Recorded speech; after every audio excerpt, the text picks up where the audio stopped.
All right. Carolina Gutierrez. I can utilize my Spanish flair for that. That's Welcome. awesome. That's awesome. Thank you. Welcome to the Positioning to Profit podcast. I'm super excited to have you here because we're going to be talking about something that before we hit the record button, you said this isn't talked about often enough. So we're going to take care of that.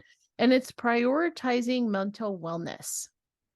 In Y'all, if business, specifically for it business owners. in business, specifically for entrepreneurs. It's so true. There's the stigma that it's shameful or it's no, I got to show like I got it all together because all the boss babes on Instagram are telling me that I can make a gajillion dollars and still look super hot and not work any 2 hours a day. And a Right. perfectly clean house to boot with that, And right? Yeah. it's just so crazy. So I know that this is a real conversation. I'm really excited to have you here, Carolina, because not only that, you are a serial entrepreneur. I love your background. You talked about the fact that I believe the first venture into entrepreneurship was at age 12. Absolutely. Yes. So Yes, it let's take was. a 3-minute snapshot of your phenomenal life, because I also know that you had a hypnotherapy practice and you've done it all. So do share with us, what has this serial entrepreneurship journey been like up until now? The funny thing is that I actually didn't realize this. I was a serial entrepreneur until I was well into my 30s and well into multiple business ventures. I just felt like life led me there, but I Yeah. really didn't take that 2020 hindsight of life has led me here a lot. Maybe I should take note of that. So yeah, I started my first venture when I was 12 years old. I was taking children back and forth to school, and mothers would see me and they'd be like, "Hey, you're my area. Can I add to your pack?" And I'm like, Oh, "Sure." that's good. And then it went on to chocolate sales in high school. I didn't come from a background of means, and I couldn't Mhm. afford to go to what you guys call a prom in the US. And so I said, how am I going to afford to go and buy a dress and stuff? And I saw an opportunity and I started selling chocolate around the school. And so I'd carry this back around and they knew me as a chocolate girl. And it just continued from there. The interesting thing is that as I look back now into my 40s, I know that everything and every step and every business venture that I've taken has been all led by my intuition.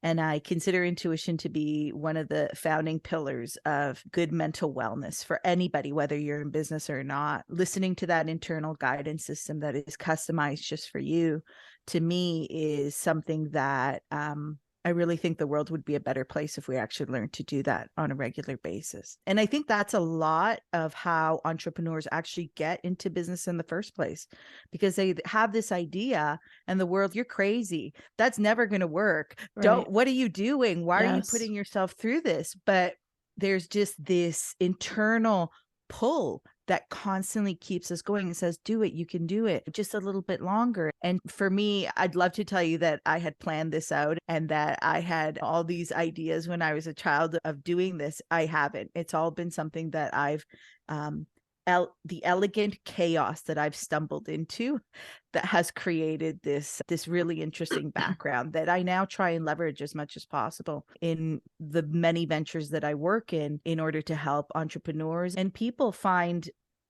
that elusive balance, I think, that isn't talked about enough for I business agree. owners. I agree. I think the first part of it is that I used to walk my cousins to school. We would walk so many. I never got paid. I was just thinking, I'm like, I feel like I need to have a real conversation with my aunt and my mom.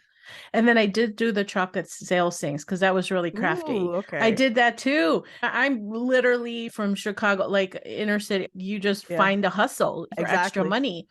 Yeah. And it's so interesting how those little things about being resourceful can pay big in Yeah. your life if it Yeah. just turns on this ability to be resourceful. I have two boys, just as an aside, and I'm always like, be resourceful. Like, you need to be more street smart. And it's so true. Like, these are the things that bring you into the space of entrepreneurship where you find a way. And this is the thing, you find a way even in the times when it feels super lonely, because I know I just hit my 10-year anniversary and it gets lonely because I left my corporate job and people thought I was nuts. And nowadays I'm hearing post COVID, people are talking about quiet quitting and all of these things. More people are stepping into entrepreneurship or freelancing or what have you. So with that comes a whole host Yeah. of these unwritten rules. as well as these awarenesses around mental health that you're opening up to discuss. And I'd love to get your take on what you've seen, because I know you have now a business where you help entrepreneurs to systematize their business and create greater balance, if you will. Just like you said, that elusive balance, things that come up where people are struggling that you've seen time and time again. So I love that you hit on loneliness. I think loneliness is probably the number one component that every entrepreneur, whether it's in startup or whether they've been in business 30 years, can speak to the reality of. And I think that we don't give credit to how important that social connection is, right? We think it's almost an afterthought, when in reality, it really is an important component to making sure that we don't get lost in our thoughts, or we get obsessive, or we don't come up for air for a while, or eat lunch, or all of those realities. So yeah, definitely loneliness would be at the top. I would say the other, I'm gonna actually bring up some modules, because you spoke about one of my businesses. I have another business called Soul Circles, and it's a peer support program that I've developed for entrepreneurs, specifically to address the emotional impact that entrepreneurship has in their life. Oh, love that. So loneliness is one of the 12 modules that we work on. Some other ones are co-conditions and co-realities. The statistics are actually, when I first started trying to put some science behind, or some data behind what I was seeing before I created the program, my heart stopped when I heard this. 72% of entrepreneurs suffer from an either diagnosed or undiagnosed mental illness. Tell me the percentage again. 72. Oh, wow. 72. So almost 3/4 of all entrepreneurs have some issue, whether they're getting help for it or not. It usually is actually what pushes them into entrepreneurship in the first place, because they don't exactly fit the mold of what the established workforce, of answering to other people, of the rhythms, of the deadlines, of all of that stuff. And so we get a lot of entrepreneurs that are forced into, they might not have that burning passion, but they're like, I don't know what else to do. I keep getting fired, or I don't fit in, or I'm unhappy. And they go down that route. So it's a big reality. Entrepreneurs tend to be more reward driven. And so stakes are higher, addiction super high in entrepreneurship. Some type of, I just lost my train of thought. Some type of the modes of resiliency that they choose in order to handle that, those high stakes, those high gambles. Gambling is in that area. There are certain, it's not a much studied area yet in mental health, but there are certain kind of markers that you're like, that kind of runs in entrepreneurship. Yes, you really opened up something in awareness for me that just came through, because I'm always talking to people that I coach, who I tell them, I'm like, okay, do me a favor. If we're going to start working together, put your credit card away, let it cool off for a little bit, because this is true, where entrepreneurs will be buying the next thing. Yeah. Like the other course. And I call it courseritis. And they're always thinking, what is it that I need to know? And I feel like the irony is, in the absence of the guardrails, they can't be corralled and focused. So it's really hard that you don't know what's going on, because you're so in it that you're not like I'm all over the place. I don't think you feel like you're all over the place.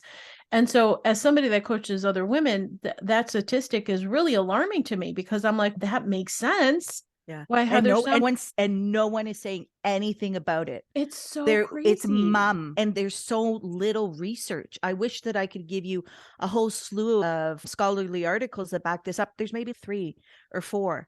Wow. So it's something that is really at its nascent stage, but it's really something that we have to pay attention to, because what gives you your greatest gift as an entrepreneur is also what can take you out as an entrepreneur. So it's a really double-edged sword that we're walking, and no one tells us this. So can you tell me more about that last comment that you made? Yeah. So, the idea that we're willing to take a risk, the idea that we're willing to consider something out of the box, the idea that we're willing to learn in order to achieve something. These all kind of make the salad that I call an entrepreneur, right?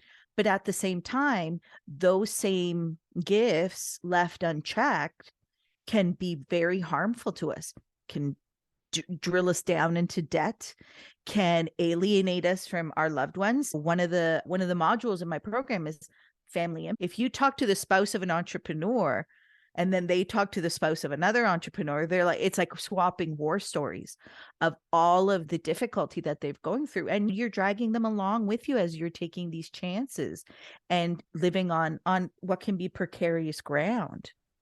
That in and of itself is a whole episode, right? As how do you live with an entrepreneur, all these things, because you're right. Sometimes I was like, I could easily sit here and focus on my work forever because I love it so much, but then I have to stop and I'm like, okay, my timer's on because I have to invest in the relationships that matter. Exactly. Because if I don't, I pull myself away. Is that the two? Why are you doing this? Why are you doing it if it's not to be able to create a better life for those relationships that matter, including yourself? Yeah. And it's so easy to lose track of that when you're wrapped up in kind of the madness of entrepreneurship. So true. So that said, this really is very eye-opening for me. I just had a major epiphany because now you understand, or now I understand.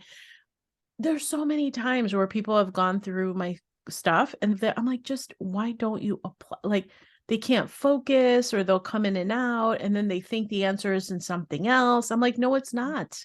No, it's not. And I have even had discussions with my clients to say, okay, what did you think was going to be over there that you didn't have here? What if you just focused and took action? But that's easier said than done because there's more to it than meets the eye. So can you talk a little bit about, I don't know, that whole thing? How do we calibrate this? What can we do as entrepreneurs when you're thinking about the statistic and the reality of it, or even on the coaching side of things as a business owner?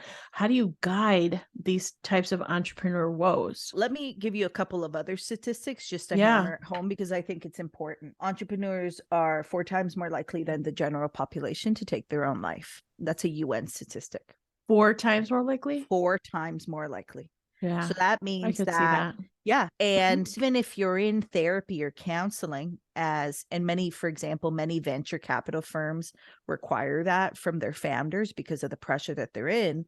Statistics show that 60% of people who are in regular ongoing therapy will not disclose to their therapist that they are having suicidal thoughts and will take their life. So therapy is not enough. And I have a social work background.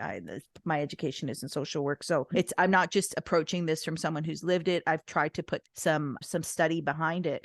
And what I've realized is that there is not one silver bullet in this space that's going to be, this is what's going to fix it. I think that what they call in healthcare, your circle of care, right? There's many different components that play a role in that.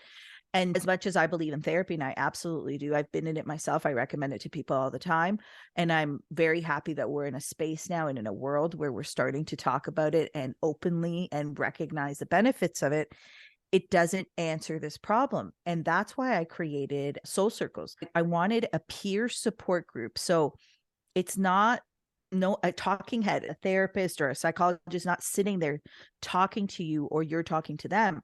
You're in a group of other entrepreneurs where you're sharing stories, where you're realizing, oh my God, I'm not alone. I'm not alone in not being able to pull myself away from my work and want to spend time with my new baby or with my that fill that blank is for you. And as entrepreneurs, it's very difficult for us to respect somebody that talks about entrepreneurship if they haven't been through it themselves. We're the only ones that it's like, you have to fail to be included in our club. Because if you don't have some type of failure in business, it's, oh, honey, you're not there yet. And it's so true. I actually heard this on a very prominent, popular internet guru guy. And he said that early on in his career, he wanted to I need a mentor. I need a real mentor, somebody who's like a billionaire or something like that to mentor me. And so he had arranged at a conference to be in the proximity of somebody who was very prominent, very successful. And then he approached him and started a conversation. He's like, I need a mentor. And so the mentor said, have you cycled yet? And he's like, what do you mean? In other words, a real entrepreneur has cycled, meaning crashed and burned. Yeah. And seen their way out of it. Yeah. because Yeah. that's the equivalent of the war wound, so to speak, to say, Yeah. yep, I was in it. I know what it's Yeah. like. And can I tell you, when I heard that was in 2014, this was early on, I crashed and burned hard. First real business, bankrupt business. So Crashed and burned. And yeah. it's so funny because I remember having this conversation with my husband. I said, if you want to get a divorce, I get it. I get it, because I fucked up royally. And Yeah. I even got a little too, I'm going to go on it. It's like the gambler's mentality of, let me just put it all on black, so to speak. And man, does that teach you some lessons. But the Absolutely. depression that came from that. And I went all in on the personal development side. And I know you've done hypnosis. You had a hypnosis practice, self-hypnosis through this program from a mentor of mine, whose name is Jim Fortin. That saved me, quite literally saved me, because I didn't connect all of the statistics that you're talking about, but I connected the need as I need help. I didn't go into any alcoholism or substance abuse. Thank God I don't have those issues. But I was emotionally eating again. And I was reopening these wounds from my 20s. And I was like, what the hell's going on? I got to do something about this. Yeah. So it's lonely when you're so in it, because there's so much shame that goes along with it. And That's another module: shame, fear, and guilt. Shame, fear, right? and guilt is the lowest vibration.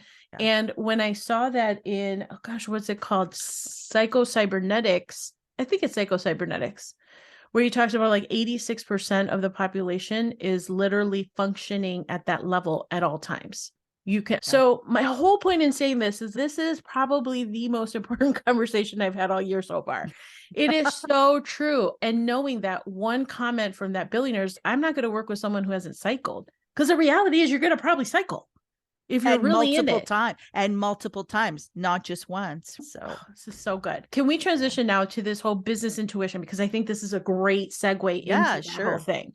Sure. So tell me your take on business intuition, how we could tap into it. So again, when I first started, I talked about how I feel that intuition, whether it's in business or not, is one of the fundamental pillars of mental wellness, and in listening to that innate guidance that we're all born with, but unfortunately we're trained out of listening to. And then we reach a point in our life where we start to retrain ourselves to listen to it, to pick up what we've lost. And so what I've really tried to develop is what I call business enlightened. And business enlightened is really, I run my businesses this way. I coach my team this way. And I really apply it to anything that I'm doing. Is I try and lead with intuition. And what I mean by that is something what I call intuitive strategy. So as much as there is traditional business wisdom and discernment, right? Because we shouldn't lose that at all. There's a place for it in working with your intuition. But when you need to pivot, when you need to be flexible, instead of having those blinders on that you were talking about, that you went all in, you didn't realize what was going on. When you allow your intuition to lead and then you follow it up with that traditional business wisdom, you create this flexibility that allows you to pivot, adjust, and also be willing to say that it's bringing emotional intelligence in essence, with a little woo, because I love the woo. I'm going to run away for the woo. I embrace it fully, but bringing that into how you work. And I give you an example. And now I'm not saying that everybody's at this stage, not because I think I'm advanced, but I've been working at this for a very long time. But when I wake up in the morning, I spend about an hour in meditation, prayer, focusing on what it is that I'm going to be working on for that day. I might have deadlines. I have deadlines all the time. I have a team that we deliver non-woo, non-emotional products to people in my business in order. And as I do this work in the morning and I connect with my intuition on an active level versus a passive level. So when I say that, a passive level would be something holds you back from taking a step on the street. And then all of a sudden a bus comes and you're like, oh my God, it saved my life. That's a passive way because it's happening to you. I work with people to train them on how to have it an active way. So you're actively calling upon it before stuff happens, so that you're like, what do I need to do for today? What do I need to focus on? How do I need to work with this? And it's something that you build over time. But going back to what I was saying, even though I have deadlines, my intuition might be that day, don't focus on this. And I'll be like, you're crazy. I have to deliver this in 5 hours. What do you mean? we want you to focus on this. And as you work it, you start to trust it. And usually what happens is the client will reschedule the meeting.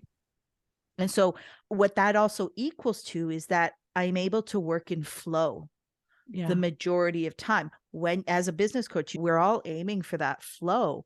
And when you're working in flow, which to me is intuitively guided, right? Your time multiplies by 3 in what you're able to accomplish in flow. So for example, when I was developing this Soul Circles program, I was hitting a wall at one point with certain ones. And I was just like, I need to get this out. I know it's in here. I need to get it out. And it was, listen to what you're teaching. It's clear that it's not time. Step away. And so you need to be willing to have that flexibility, willing to surrender. A lot of us have difficulty surrendering, and willing to recognize that things aren't necessarily on your timeline, right? There's almost like a divine timeline at play. And the more that you work in that flow and work on achieving that flow through that flexibility and through that openness and surrender, the more you're able to actually produce and be meaningful products. Like what I produce in flow, there's no comparison to when I force stuff out. There's just, it's night and day. Yeah. What comes out and the impact that it has with the people that I want to help and reach. Oh my God, this is so good. It's so true. There's a saying that my mentor has, because our innate way is like, why isn't this working? And so we're doing that forceful action, force, instead of playing into your power. What you're saying, the intuition is that personal power. And so you're asking yourself, when you're up against a timeline that maybe you thought it was going to be one way and it turned out to be another way, it's just ask yourself, am I operating from ego timing or divine timing? That's the way that I look at it. Yeah. And when you're ego timing is when you're pushing, it's heavy, it's forceful. I give the visual the equivalent of, it's like you're pushing this boulder uphill. You know what I mean? It's really painful and can set you back, which only makes you more frustrated. Yeah. And then the opposite is divine timing, is just like releasing, like you said, surrendering to the timing, the way that it's supposed to unfold. You're a part of it, but you're removed from this weird attachment of wanting to force things through, which is so counterproductive to the entire process. But it is so opposite of how we have been trained in school and in life as human beings to operate. Work hard, have goals, work through it, grind until you're done, like all of these sayings. And so it's a very difficult kind of transition. And I fall victim to it all the time. I want to make that clear to people. There are times where I'm great at it, and then there are other times where like, I got to get this done. And it's the important thing though, is to catch yourself. Catch yourself in knowing, okay, what's going on here? This is feeling really heavy. Why am I forcing this? And I always look at it, it's about asking yourself better questions. Like, why am I getting triggered? What's causing this? So I think when you're in a space where, of course, it's going to happen. It happens to everybody. We're human. We're not like, oh, once I figure that out, I'm never going to do it again. That's just unrealistic. But if you recognize it and you acknowledge it, and you're like, okay, what are some other thoughts that I could be thinking about this? Or what are some other solutions? Or why am I being triggered? Is it time for a break? Is it time for me to walk away from this? Why am I holding my breath? A lot of us don't realize how much our breath actually speaks to what's going on. You feel that tension in your body. You feel, then you're like, oh, it's shallow breathing. Okay, stop. What's going on? I know. It's so much harm we do to ourselves when we don't acknowledge the way that it could be to make it easy on ourselves, to really come from a space of creation, like just creating, have fun with it. I was like in another podcast, and I happened to comment like, happy is our default setting. It's how we are as babies. And somehow we rob ourselves of all of that potential for happiness by forcing things when it doesn't have to be that way. I would actually say that I think our default settings as children is more peaceful than happy. It's like this content, right? Because I think happy, not all of us fall in that natural tendency of being happy all the time. And when we don't reach that happiness all the time, then that guilt, that shame, that why am I not happy? Exactly. Or the false positive, right? Of, oh, it's great. And it's, oh, it's not. Your house is burnt down. It's shit. Don't pretend that your world has not just fundamentally changed. Yeah. That's super fair. So you're the best place to be is at peace. Is that what you're saying? Yeah, for me it is. And that makes really sense. Is how it's whenever I tell people, like, for example, whatever business it is that I do, I'm like, does this bring peace? That's always my number one goal Mhm. in my business in order. I help people find peace, time, and profits through organizing their business back. But if you don't have that peace as an entrepreneur, this will eat you alive, chew you up, It and so spit will. you 10 times over. Can I tell you another thing that I've learned in this whole process is before I used to be labor making a decision where now if it feels heavy, if it, I don't, I'm like, I don't give a shit. I will cut the ties really fast. Why? Amen. Because I look at things and I talk to my community about this, like the three powers, time, money, and energy. So just check in with yourself. Is this robbing me of time? Is this robbing me of my energy? Is this robbing me of that time, power? And like this, it makes so much sense when I work from that place. Yeah. Because I was obsessed with this project that I had last year, rolling it out. There were so many obstacles and hurdles. And I was like, no, I have to make it happen. This is right. This and that. I got this intuitive hit or whatever to do it, blah, blah, blah. And then I did. I was like, holy shit, I'm so unhappy doing this. I hate it.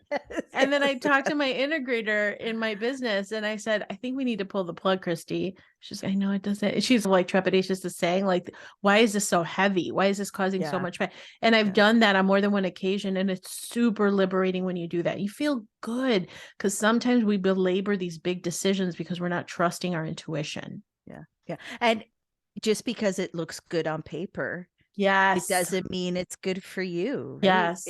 And that's such a great place to be, but I find it a challenging place to be because we're human and we get attached to these ideas or these goals or whatever it looks like. And life is repeatedly putting in front of us, this isn't for you.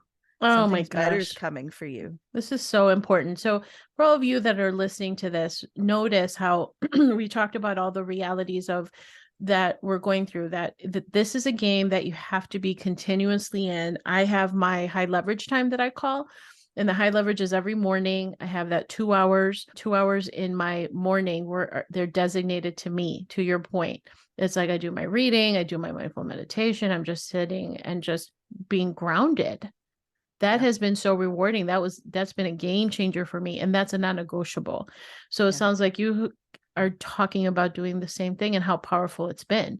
It allows you to open up those opportunities for flow state too. Absolutely. And I would also add to that especially as women, we have to honor our natural rhythms and cycles. It means seasonal as well. There are people that there are seasons, like for example, you grab me June, July, August, I probably produce at 80% of what I'm capable of producing for the rest of the year.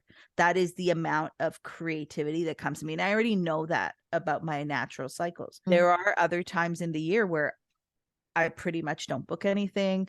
I take time off because I need the stillness. I need the quiet. I need the introspection. And it can be challenging when you're running businesses to be able to honor that. Maybe you don't honor it every day, but maybe you're doing it once in a while. But those natural rhythms are very important when you're working from that intuitive place as well. I love that tip. So important. All right. We are transitioning, if you don't mind, to the fast 5 questions. I can't believe we went so quickly. Yes, we did, because I'm like, I literally could talk to you for 5 hours. This is so great. I'm like, will you please write a book, Carolina? Because we need it. We need a book.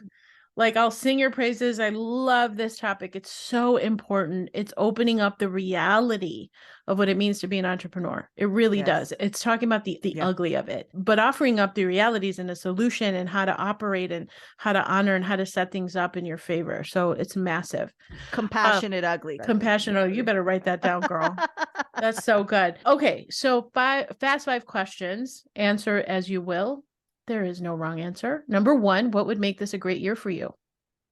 A great year for me would be to finally go to market with my Soul Circles program. I'm doing betas. Oh my God, you need to do that. So are you kidding me? My betas are coming, and my goal would be by September to have it officially available for different entrepreneur centers, boards of trade, and venture cap firms. Beautiful. We'll definitely have to touch base again because I love this whole idea. Number 2, what would you consider your greatest achievement so far? I think my greatest achievement is radical honesty. I stopped caring what the world thought about me during COVID. And I've just really Oh, that's so approach it from a good. place of, this is it. This is who you are. This is what you get. End That's of what you get. story. I love Yeah. that. I got chills. I got Oh, thank chills. you. I love that. Number 3, person, place, or thing. What is one thing that inspires you? I would have to say nature inspires me. I'm not, it's whoever listens to this and knows me, they know I'm not a nature person, but the just being outside, feeling the wind on your face, hearing the birds chirping. As I get older, I'm realizing more and more how much I need that. And we all Yeah. need that in Yeah. order to really connect with source in some way. I love that. Number 4, what was the last time, or when was the last time you felt like a real rock star? You felt elated, like you could do anything. It was when I channeled this program, which Oh, I was love that. it was a year and a half ago. And I'm just like, this is going to be in every city. This is going to be in every hand. People are going to know the name. There was so much, let's just say that didn't last. It's been up and down. But when I was high for about 4 weeks when I was putting pen to paper Wow. with that. Yeah. So it was fantastic. Oh, Love it. I love that. And this topic is so necessary. I'm telling you, you could say, especially nowadays, like I mentioned, post-COVID, more and more Mhm. people going into this, not understanding what this whole deal really it entails. Yeah. Oh my gosh, Yeah. so good. Okay, last one. After all is said and done, what do you want your legacy to be? My legacy is that whatever work that I produced, whoever it is that it touched, that it made a difference. That looks like for the person, I'm fine with it, but I want everything that I do in life to have meaning, and everything that I produce from a work perspective to be meaningful. Not just okay to be successful. In my view, it's not okay just to make money. I want it to have a lasting impact on those that I work with. I love that. All right, Carolina Gutierrez, how do people get in touch with you, find out more about your soul circles, your other business? What's the best way to connect with you? Go on over to bookcarolina.com, just like the state Carolina, BOKCAROLINA.com. That's my speaking site, and it talks about all the different projects that I have going on at the moment. And and you'll get a better understanding of what it is that interests me and how I'm trying to put meaning into everything that I do. I love it. I believe your work is so important. So bookcarolina.com. It'll be also in the show notes. Thank you so much for being here. I really thoroughly enjoyed this conversation, and I'm really looking forward to see your soul circles come to life because it's such a needed thing in the world for sure. Thank you for having me, Patty, and for being so open and just organic in the way that this unfolded. I love it. Me too. Me too. I really appreciate you. Thank you.